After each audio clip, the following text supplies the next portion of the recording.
Imagine-vous avancer dans la vie sans un seul soutien, sans applaudissements, sans validation extérieure. Seul face à vos doutes, à vos peurs, et pourtant plus fort que jamais. Cette vidéo vous plonge au cœur de ce que le stoïcisme enseigne sur la solitude, la discipline et la douleur. Des alliés insoupçonnés pour forger une force intérieure inébranlable. Il ne s'agit pas de rechercher la reconnaissance, ni de se laisser guider par des élans de motivation passagers, mais de bâtir, dans le silence et l'ombre, un caractère solide, comme le roc. La solitude cesse d'être un vide pour devenir un terrain fertile, où l'on affronte ses failles, où l'on découvre la puissance d'un soi autonome, capable de rester debout quand tout s'effondre autour. La discipline, quant à elle, apparaît comme cette boussole infaillible qui transforme chaque effort quotidien en progrès durable, bien au-delà des pics d'émotion. Et la douleur, plus qu'une souffrance, elle devient une maîtresse exigeante qui révèle notre résilience et nous pousse à transcender ce que nous croyons être nos limites. Dans cette quête, le silence n'est pas un abandon, mais un espace sacré où l'on écoute sa vérité la plus profonde, où l'on apaise les tempêtes intérieures et développe un contrôle émotionnel réel. C'est là que se forge l'autonomie, cette force essentielle qui ne dépend d'aucune audience, d'aucun regard. Si la véritable grandeur s'écrit loin des projecteurs, dans l'ombre et la persévérance, alors il est temps d'embrasser cette solitude comme un cadeau, d'accueillir la douleur comme un guide, et de cultiver cette discipline qui devient le socle d'une transformation profonde. Alors, êtes-vous prêts à avancer sans peur ni soutien, à arrêter de chercher l'approbation pour enfin révéler la force incroyable qui sommeille en vous? Car au bout du chemin se trouve une liberté intérieure que rien ni personne ne peut vous enlever. 1. La solitude, une alliée pour révéler sa force intérieure. 2. La discipline, la clé d'une transformation durable. 3. La douleur, un maître de sagesse et de résilience. 4. Le silence, espace de réflexion et de contrôle émotionnel. 5. L'autonomie, devenir inébranlable sans reconnaissance extérieure. 6. Forger sa grandeur dans l'ombre, loin des regards. 7. S'engager sans public, la voie vers la liberté intérieure. Si cette réflexion résonne déjà en vous, n'hésitez pas à soutenir cette chaîne en aimant la vidéo et en la partageant avec ceux qui pourraient en bénéficier.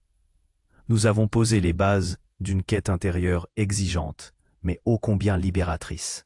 Une voie qui nous pousse à considérer la solitude, la discipline et même la douleur, non plus comme des fardeaux, mais comme des outils précieux pour forger une force inébranlable. Il ne s'agit pas de rejeter le monde ou les autres, mais d'ancrer notre valeur et notre capacité à agir dans un terrain solide qui ne dépend de personne d'autre que nous-mêmes. Approfondissons maintenant ces piliers pour comprendre comment les intégrer pleinement dans notre vie moderne, souvent bruyante et toujours en quête d'approbation. La solitude, une alliée pour révéler sa force intérieure. Dans un monde hyper connecté, la solitude est souvent perçue comme un échec social, un symptôme d'isolement indésirable. Pourtant, le stoïcisme nous invite à la réhabiliter, à la considérer comme un espace sacré, non pas un vide à combler, mais un terrain fertile où l'on peut enfin se rencontrer soi-même. Ce n'est pas la solitude subie, celle de l'isolement contraint, mais la solitude choisie, celle qui nous permet de nous retirer volontairement du tumulte extérieur pour sonder notre fort intérieur. Imaginez une forêt dense où les arbres se disputent la lumière, leurs branches s'entremêlent, leurs racines se cherchent dans la compétition. Puis, imaginez un arbre solitaire, dressé sur une colline, exposé au vent et aux intempéries. Ses racines plongent plus profondément, son tronc s'épaissit, sa force est intrinsèque. C'est l'image que les stoïciens nous proposent de la solitude constructive. Dans le silence de notre propre compagnie, nous cessons de jouer un rôle, de nous ajuster aux attentes d'autrui. Les masques tombent. C'est là que nous pouvons enfin poser les questions essentielles. Qui suis-je réellement, au-delà de mes relations, de ma profession, de mes possessions? Quelles sont mes valeurs les plus profondes?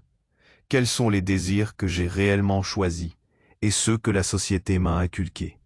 Cette introspection solitaire est le laboratoire où se forge l'autonomie. Face à nos doutes, à nos peurs, à nos tentations, nous apprenons à délibérer avec nous-mêmes, à développer un dialogue intérieur sain. C'est une conversation avec notre raison, avec notre sagesse naissante. Nous pratiquons l'examen de conscience, ce moment privilégié que des philosophes comme Sénèque chérissaient. Chaque soir, se remémorer sa journée, non pas pour se juger avec sévérité, mais pour évaluer ses actions, ses réactions, ses pensées, à l'aune de ses principes. Avons-nous agi avec courage, avec justice, avec tempérance, avec sagesse? Ou avons-nous failli? Où pouvons-nous nous améliorer? Ce processus est impossible sans une certaine forme de solitude, sans un recul par rapport à l'agitation collective. La solitude devient alors une école de discernement. Elle nous aide à distinguer ce qui est véritablement essentiel de ce qui est futile, ce qui est sous notre contrôle de ce qui ne l'est pas. Dans le vacarme du monde moderne, où les sollicitations sont incessantes et où l'attention est la monnaie la plus précieuse, se retirer, pour ne s'occuper que de soi, est un acte révolutionnaire. C'est un refus de l'asservissement aux notifications, aux tendances, aux opinions éphémères. C'est un choix délibéré de cultiver un jardin intérieur, de le désherber des influences toxiques et de le semer de graines de vertu. En embrassant la solitude comme une alliée, nous apprenons à nous suffire à nous-mêmes, non pas par misanthropie, mais par une profonde confiance en nos propres ressources. Nous découvrons que la source de notre force, de notre bonheur, de notre sérénité ne réside pas à l'extérieur, dans l'approbation d'une foule ou la validation d'un père, mais bien à l'intérieur de nous. Et cette découverte est le premier pas vers une liberté que rien ni personne ne pourra nous ravir. 2. La discipline, la clé d'une transformation durable. La motivation est un feu de paille. Elle s'embrase avec éclat, portée par l'enthousiasme d'une nouvelle idée, d'une nouvelle année, d'une nouvelle résolution. Mais comme toute flamme sans combustible régulier, elle finit par s'éteindre, nous laissant souvent plus découragés qu'auparavant. C'est là que le stoïcisme nous offre une alternative bien plus robuste, la discipline, non pas une contrainte aveugle, mais une boussole infaillible, une application constante de la raison à nos actions quotidiennes. La discipline stoïcienne n'est pas la rigidité d'une ascèse douloureuse, mais la constance d'un jardinier qui entretient son jardin chaque jour, quelles que soient les conditions météorologiques. Il ne s'agit pas de chercher des pics d'émotion ou des élans de motivation, mais de bâtir, pierre par pierre, un caractère solide. C'est l'habitude de bien faire, même quand l'envie n'y est pas, même quand personne ne regarde. C'est la vertu en action, répétée.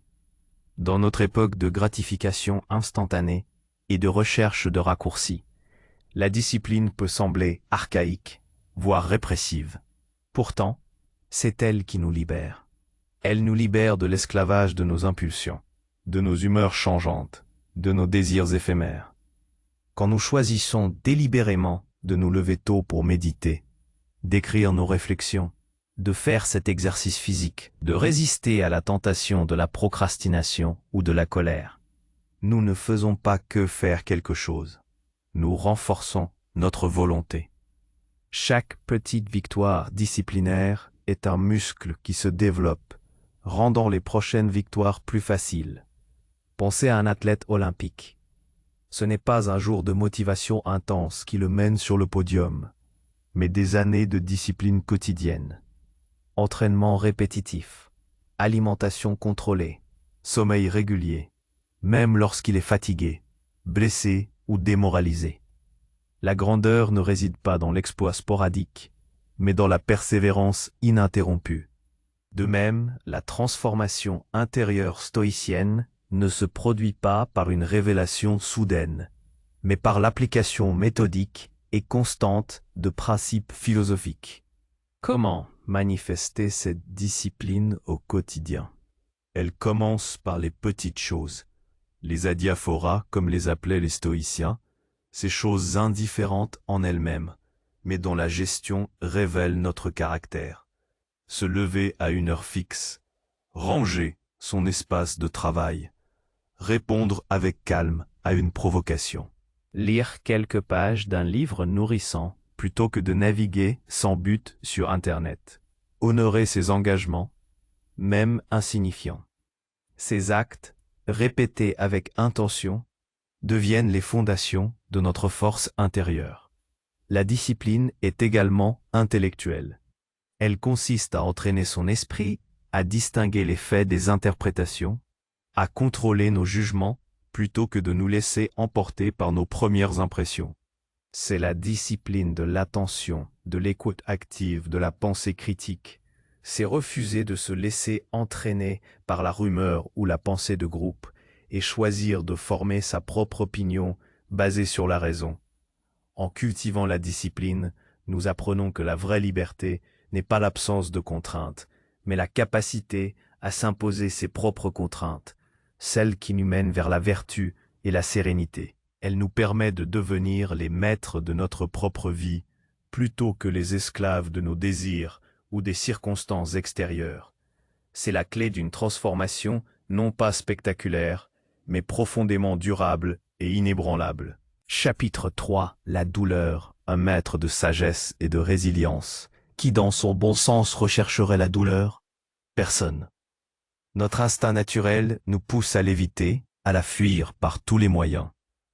Pourtant, le stoïcisme nous enseigne à ne pas la rejeter d'emblée, mais à la regarder en face, à la comprendre, et même à l'embrasser comme une maîtresse exigeante, capable de nous révéler notre véritable force.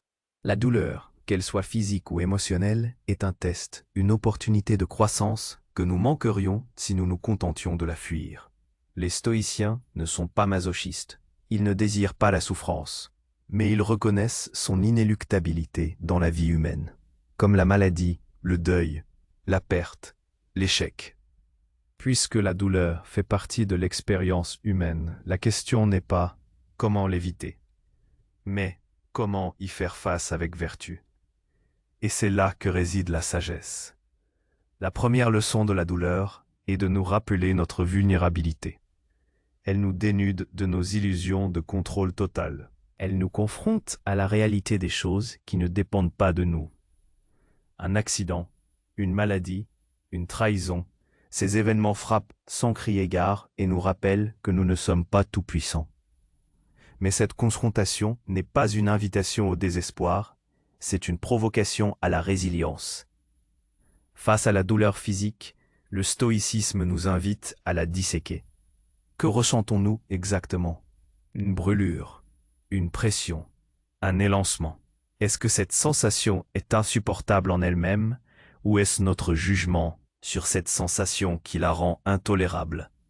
Épictète, dont la jambe était estropiée, aurait dit à son maître qu'il ne se plaignait pas, simplement qu'il ressentait la douleur.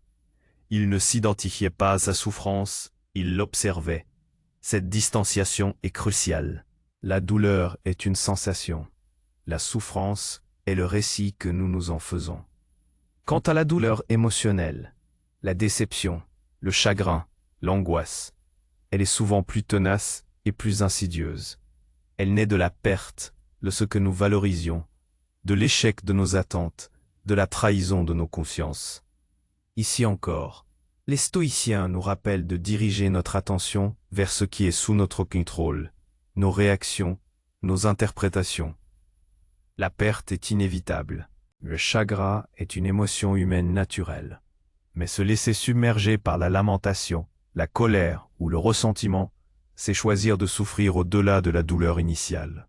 La douleur est un formidable catalyseur de la connaissance de soi. Dans l'adversité, les masques tombent. Nous découvrons nos limites, mais aussi nos ressources insoupçonnées. Elle nous pousse à réévaluer nos priorités, à distinguer ce qui est véritablement important de ce qui est superflu. Un revers professionnel nous force à reconsidérer nos ambitions. Une maladie grave nous invite à apprécier chaque instant, chaque souffle. C'est dans le creuset de l'épreuve que le caractère se forge, que les vertus de courage, de persévérance et de sagesse sont mises à l'épreuve et se renforcent. Nous pratiquons la préméditation des mots. Beneditatio malorum, une technique stoïcienne qui consiste à anticiper les difficultés et les souffrances possibles. Non pas pour être pessimiste, mais pour être préparé. Si nous nous sommes mentalement exercés à l'idée d'une perte, d'un échec, d'une maladie, lorsque ces événements surviennent, ils nous trouvent moins désemparés, moins vulnérables à l'effondrement émotionnel. Nous avons déjà réfléchi à nos réponses possibles. Nous avons déjà renforcé notre armure mentale. La douleur est une maîtresse exigeante, mais elle est juste. Elle ne nous inflige que ce que nous pouvons supporter, même si nous ne le croyons pas au premier abord, en l'accueillant non comme une ennemie à abattre, mais comme une opportunité de nous connaître et de nous grandir. Nous transformons ce qui pourrait nous détruire en une source inépuisable de résilience et de sagesse. C'est en traversant les tempêtes, et non en les évitant, que l'on apprend à naviguer. 4. Le silence, espace de réflexion et de contrôle émotionnel. Dans un monde où le bruit est roi, où chaque minute est remplie de notifications, de conversations, de musique de fond, de podcasts et de l'incessant bavardage de nos propres pensées, le silence est devenu une denrée rare.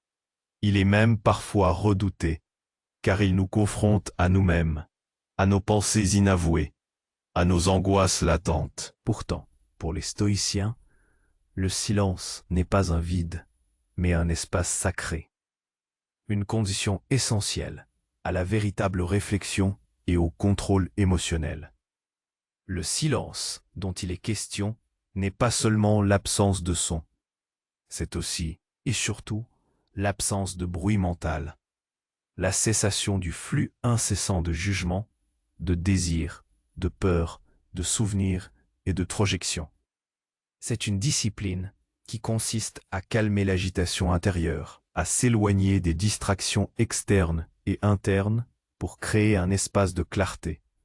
Dans le silence, nous pouvons enfin nous entendre penser. Les pensées qui d'ordinaire se bousculent et s'entremêlent peuvent être examinées une par une. Nous pouvons interroger leurs origines, leur validité, leur utilité.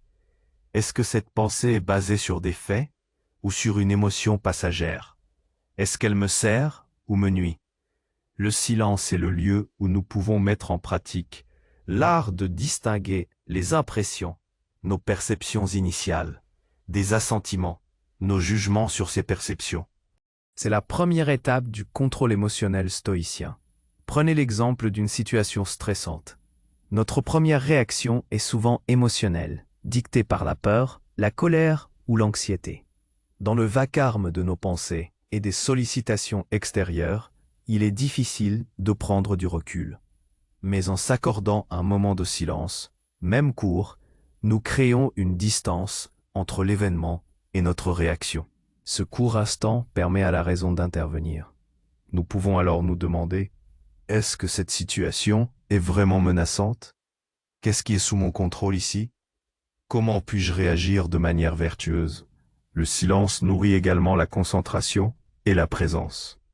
En réduisant les distractions, nous nous entraînons à focaliser notre attention sur la tâche à accomplir, sur la personne qui parle, sur le moment présent. Cette capacité à être pleinement présent est une vertu stoïcienne essentielle, car c'est dans le présent que nous pouvons agir. Le passé est derrière nous, le futur incertain. Seul le moment présent est sous notre contrôle. Pour pratiquer le silence dans notre vie moderne, il n'est pas nécessaire de se retirer dans une grotte. Cela peut être aussi simple que de désactiver les notifications de son téléphone pendant 1 heure, de prendre un repas en silence, en savourant chaque bouchée et en observant ses pensées, de marcher seul dans la nature, en laissant l'esprit vagabonder librement, sans le divertir. De consacrer quelques minutes, chaque matin, à la méditation, ou simplement à rester assis en silence, observant sa respiration. Sénèque nous encourageait déjà à écouter plus que parler, à ne pas nous presser de remplir les vides par des mots inutiles. Le silence est aussi un signe de respect et d'humilité.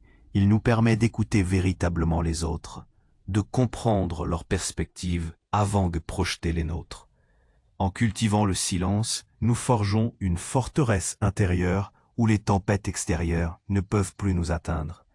C'est l'espace où nous nous reconnectons à notre sagesse intérieure, où nous aiguisons notre discernement et où nous développons une maîtrise de soi qui nous permet de naviguer dans le chaos du monde avec calme et sérénité.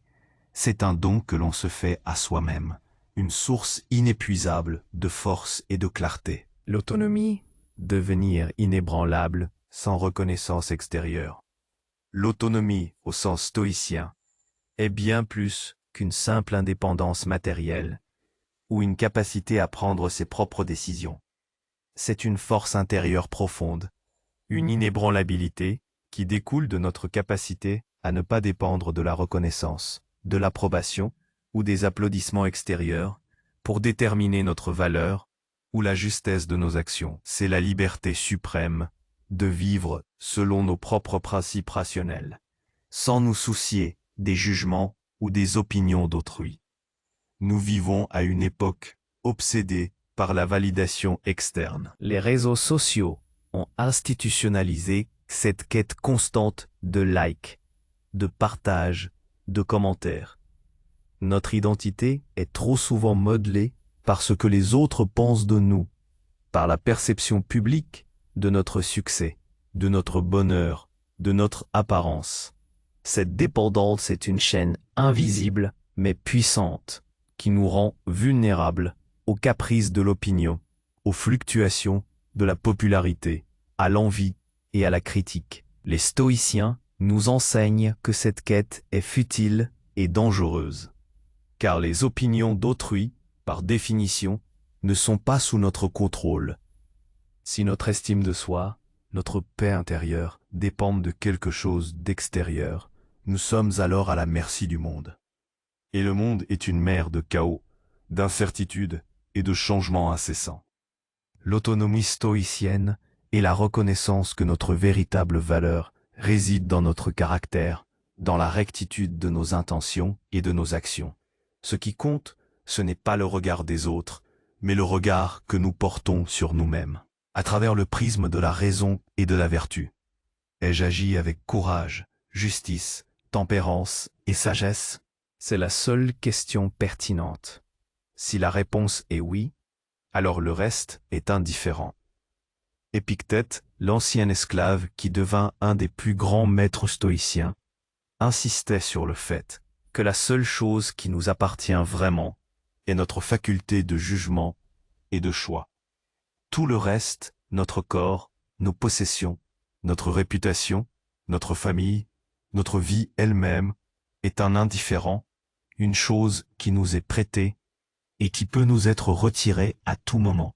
Si nous fondons notre bonheur et notre valeur sur ces indifférents, nous sommes condamnés à l'angoisse. Mais si nous nous fondons sur notre autonomie de jugement, sur notre capacité à bien choisir et à bien agir, alors nous sommes inébranlables. Comment cultiver cette autonomie? Cela commence par une pratique constante du détachement vis-à-vis des externes. Ne nous réjouissons pas outre mesure des louanges, car elles sont éphémères et ne reflètent pas nécessairement notre valeur intrinsèque. Ne nous laissons pas abattre par la critique injuste, car elle ne peut pas nous blesser si nous n'y consentons pas. Nos actions sont nos actions, et leur valeur est déterminée par notre intention, non par l'accueil qu'elles reçoivent. Cela signifie aussi développer un sens aigu de nos propres valeurs et principes. Quels sont les commandements de notre boussole intérieure? En quoi croyons-nous? Qu'est-ce que la vertu signifie pour nous? Et une fois que nous avons clarifié cela, alors nous agissons en conséquence, quelles que soient les pressions extérieures. C'est la force de dire non à ce qui va à l'encontre de nos principes, même si cela nous coûte en popularité ou en avantage social. Cette autonomie n'est pas un isolement égoïste. Un stoïcien est profondément engagé dans le monde, conscient de son rôle dans la communauté humaine. Mais il agit par devoir, par vertu, et non par désir de reconnaissance. Il est un citoyen du monde, mais sa loyauté première est envers la raison et la vérité. Devenir inébranlable, sans reconnaissance extérieure, c'est se libérer de la plus grande des servitudes, celle de l'opinion des autres. C'est trouver une source de force et de dignité qui ne peut être ni donnée ni retirée par quiconque. C'est se tenir debout, fort et serein, non pas parce que le monde vous applaudit, mais parce que vous savez que vous agissez selon ce qui est juste et bon, et que c'est là la seule mesure véritable de votre grandeur. Forger sa grandeur dans l'ombre, loin des regards. La société moderne glorifie la visibilité. Être vu, être reconnu, avoir une influence, devenir une marque personnelle, voilà les aspirations souvent affichées. La grandeur est mesurée à l'aune du nombre d'abonnés, des projecteurs médiatiques, de la richesse ostentatoire. Pourtant, le stoïcisme nous propose une vision radicalement différente de la grandeur. Celle qui se forge, loin des regards, dans le silence de l'effort personnel, dans l'intégrité de l'action non récompensée. La véritable grandeur n'est pas celle que l'on affiche, mais celle que l'on incarne. Elle n'est pas un trophée à montrer, mais une qualité d'être, une cohérence entre nos pensées et nos actes, que personne d'autre que nous-mêmes ne peut réellement évaluer. Marcus Aurèle, empereur romain et philosophe stoïcien, écrivait ses méditations, non pas pour la postérité ou pour le public, mais comme un journal personnel, un guide pour son âme. Il ne cherchait pas la louange, mais la vérité et la vertu pour lui-même. C'est dans cette intimité, dans cette quête solitaire, que réside une forme de grandeur bien plus profonde. Agir dans l'ombre, c'est choisir de faire le bien pour le bien lui-même, non pour la récompense ou la reconnaissance qu'il pourrait apporter. C'est l'acte de gentillesse anonyme, le travail acharné sur un projet personnel qui ne sera peut-être jamais applaudi, la pratique régulière d'une discipline mentale que personne ne verra. Ces actions, accomplies sans public, sont le terrain d'entraînement de notre caractère. Elles sont la preuve que nos vertus sont intrinsèques et non conditionnées par l'espoir d'une rétribution. Pourquoi est-ce si important? Parce que la dépendance aux applaudissements rend notre vertu fragile. Si nous n'agissons bien que pour être vus, pour être félicités, que se passe-t-il lorsque le public est absent ou que les louanges se taisent? Notre motivation s'effondre, notre intégrité vacille. La grandeur forgée dans l'ombre, en revanche, est inébranlable. Elle tire sa force de sa propre source, de la satisfaction intérieure d'avoir agi conformément à notre raison et à nos principes. Considérez l'exemple d'un artisan qui perfectionne son art dans son atelier, chaque jour, même si ses œuvres ne sont vues que par quelques-uns. Sa fierté ne vient pas du nombre de ses clients, mais de la qualité irréprochable de son travail, de la maîtrise qu'il acquiert à travers des milliers d'heures d'efforts silencieux. C'est cette même dignité, cette même noblesse de l'action désintéressée que les stoïciens nous invitent à cultiver. Dans notre monde bruyant, se retirer pour travailler sur soi-même, pour cultiver son jardin intérieur, est un acte de résistance. C'est refuser de se laisser entraîner dans la course effrénée à la visibilité, à la comparaison, à l'émulation superficielle. C'est choisir de construire une richesse invisible, une fortune de caractère, de sagesse et de paix intérieure, qui ne craint ni les jugements, ni les éloges. Cette grandeur silencieuse n'est pas un appel à l'ermitisme ou au désengagement social. Au contraire, c'est elle qui nous rend plus efficaces et plus authentiques dans nos interactions avec le monde. Quand nos actions sont fondées sur une intégrité profonde, cultivées loin des projecteurs, elles sont plus solides, plus sincères et donc, paradoxalement, plus impactantes. car la véritable influence vient de l'exemplarité, de la cohérence, et non de la simple notoriété. La grandeur ne se mesure pas à l'éclat de la lumière qu'on projette, mais à la profondeur de l'ombre dans laquelle on travaille. C'est dans le silence et la persévérance que se construit le caractère, que se développe la sagesse, et que l'on devient, pour soi-même avant tout, une personne d'une force et d'une dignité inébranlables. C'est un chemin exigeant, mais la récompense est une liberté et une paix que la reconnaissance extérieure ne pourra jamais offrir. S'engager sans public, la voie vers la liberté intérieure. Nous arrivons au terme de cette exploration. Nous avons vu comment la solitude choisie nous révèle à nous-mêmes, comment la discipline bâtit une force durable, comment la douleur devient une maîtresse de sagesse, comment le silence nous ancre dans le contrôle émotionnel, et comment l'autonomie nous affranchit de l'approbation extérieure pour forger une grandeur discrète. Le point culminant de cette philosophie n'est pas un retrait du monde, mais un engagement authentique et profond, libre de toute attente de validation. S'engager sans public, c'est embrasser la voie vers une liberté intérieure que rien ni personne ne peut ébranler. Imaginez une vie où vos actions sont dictées par votre raison et votre vertu, et non par la peur du jugement ou le désir de récompense. Une vie où vous n'êtes plus l'esclave des j'aime ou des partages, des éloges ou des critiques. C'est cela, la liberté intérieure que propose le stoïcisme. Elle ne se gagne pas en fuyant le monde, mais en le traversant avec un esprit calme et résolu, un cœur guidé par la justice et le courage. Cette liberté n'est pas l'absence de contraintes, mais la maîtrise de soi face à elle. Elle n'est pas l'indifférence aux autres, mais l'amour de l'humanité, philanthropie, manifestée par des actions justes, sans en attendre de retour. C'est la capacité à faire ce qui doit être fait, parce que c'est juste, même si cela est difficile, même si cela passe inaperçu, même si cela entraîne des désagréments. L'engagement sans public est un acte de foi en soi et en la raison. C'est reconnaître que la seule récompense dont nous ayons véritablement besoin est la satisfaction d'avoir agi conformément à notre nature rationnelle et vertueuse. Marcus Aurèle rappelait que l'abeille fait son miel, non pour être loué, mais parce que c'est sa nature.